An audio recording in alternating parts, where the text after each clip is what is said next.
Episode തുടങ്ങുന്നത് ഒരു shocking scene കൊണ്ടാണ്. ഡെസേർട്ട് റോഡിലൂടെ ഒരു പഴയ RV വേഗത്തിൽ ഓടിക്കൊണ്ടിരിക്കുന്നു.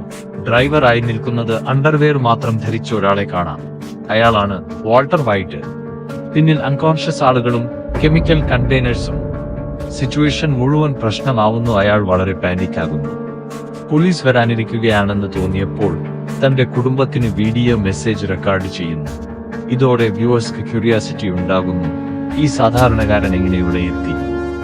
പിന്നീട് സ്റ്റോറി ഫ്ലാഷ് ബാക്ക് ആയി പോകുന്നു. വാൾട്ടർ വൈറ്റ് ഒരു സാധാരണ ഹൈസ്കൂൾ കെമിസ്ട്രി ടീച്ചറാണ്.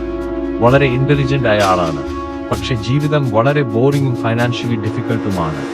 ഭാര്യ സ്കൈലർ പ്രഗ്നന്റ് ആണ്. മകൻ വാൾട്ടർ ജൂനിയർ ഡിസബിലിറ്റി ഉള്ള കുട്ടിയാണ്. ഫാമിലിയെ സപ്പോർട്ട് ചെയ്യാൻ വാൾട്ട് സ്കൂൾ ജോബ് കൂടാതെ കാർ വാഷിലും ജോലി ചെയ്യുന്നു. അവിടെ പോലും ആളുകൾ അവനെ റെസ്പെക്ട് ചെയ്യാറില്ല. വാൾട്ടന്റെ 50th ബർത്ത്ഡേ ദിവസം ഭാര്യയും ഫാമിലിയും ചെറിയ സെലിബ്രേഷൻ നടത്തുന്നു. അവിടെ വാൾട്ടന്റെ ബ്രദർ ഇൻ ലോ ആയ ഹാങ്ക് ഷ്രാഡർ വരുന്നു. ഹാങ്ക് DEA ഏജന്റ് ആണ്. ഡ്രഗ് ഡീലേഴ്സിനെ പിടിക്കുന്ന ഓഫീസർ. ടിവിയിൽ ഹ്യൂജ് മിത്ത് ബസ്റ്റ് കാണുമ്പോൾ വാൾട്ട് ചോദിക്കുന്നു, ഇത്ര മണി ഉണ്ടാകുമോ?